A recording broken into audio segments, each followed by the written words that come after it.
Jiro here for Umbra Games, reviewing Gauntlet Slayer Edition played on PlayStation 4. This reboot of Gauntlet was released on PC in 2014. The subsequent Slayer Edition was a free update for those PC users, and also released to the console crowd.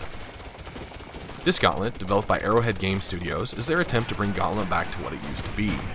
Unfortunately, the merit they deserve in doing so makes this game extremely hard to review objectively based on what's here and what should be here, well, in my mind. I guess I do realize that leaves the realm of objectivity a little bit and becomes subjectivity, but by attempting to reconnect to its arcade roots, it almost seems like a step backwards for this series, but I'm getting a little ahead of myself.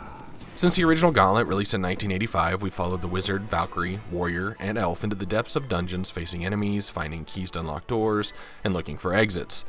These four have gone through many incarnations over the years, but most keep at least that part true. In Gauntlet Slayer Edition's campaign, the heroes set off again to find 3 shards in return for promise of golden riches. The game is divided into multiple floors, all set in 3 distinct areas: crypts, caves, and lava. Every area is full of environment-appropriate enemies, often appearing due to the presence of a summoning stone, or enemy generator as we used to call them. There's also a difficult Coliseum mode that changes daily that awards a vanity item upon completion, and an endless mode that randomly generates floors where you go until you die, and you get to keep all the booty you gather. That really sums up just about the entire game. I have to keep in mind this was a $20 release, not a full AAA title, so that probably needs to be balanced into my indecision, but nearly every game these days seems to have some type of leveling system, from obviously your true RPGs, all the way to your multiplayer death matches.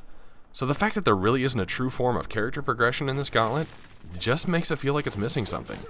I mean, sure, you can spend your gold on a different weapon, which will change one or more of your chosen character's moves, but this is a lateral move, not progression. You can buy an upgradeable relic from a selection of which all characters have the same choices, but that's about it. I do applaud them on very nearly setting up a standard MMO trinity where the Valkyrie can get a nice shield, the elf can get a healing move, and the wizard and warrior can handle the DPS, but this game just has too many enemies on screen at once for most people to be able to apply this formula efficiently. The campaign itself lasts only about 5 hours or so at most, though it does include 3 difficulties, but the floors really don't vary that much in formula, so I found it difficult to get motivated to start again, especially because a difficulty change merely amounts to player damage and or enemy health sliders being altered. The wizard definitely was the most fun for me to play because you don't just hit the same button over and over, and I didn't have to use the same 3 moves the entire time. For the wizard, square, triangle, and circle are each mapped to an element, and the various combinations load a spell that can be fired off in any direction using the analog stick. With a combination of 9 spells, not including the wizard's purchasable weapons, it has a fairly steep learning curve, trying to remember which element combination you need for each situation. I don't really know a whole lot more to say about this game. If I didn't use the game's multiplayer features, I probably wouldn't have even been remotely interested in giving it a go. The local co-op was especially fun, and only presented a couple moments of irritation in pulling the screen in opposite directions. This was free for PlayStation Plus members in December 2015, so I can't really complain too much about the 5 hours that it gave me of co-op experience for that price. Due to the aforementioned lacking of character progression, Gauntlet ends up an action hack-and-slash game. Rated as such, it lands a 48 out of 100 on my scale.